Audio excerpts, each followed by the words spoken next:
young boy who grew up to become a great educationist, poet, and philosopher is Rabindranath Tagore.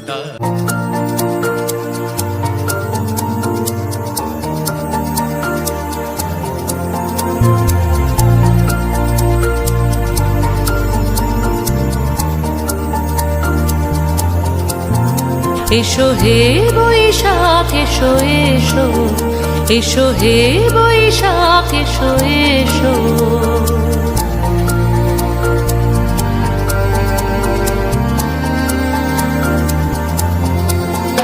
এসো হে বৈশাখ এসো এসো, এসো হে বৈশাখ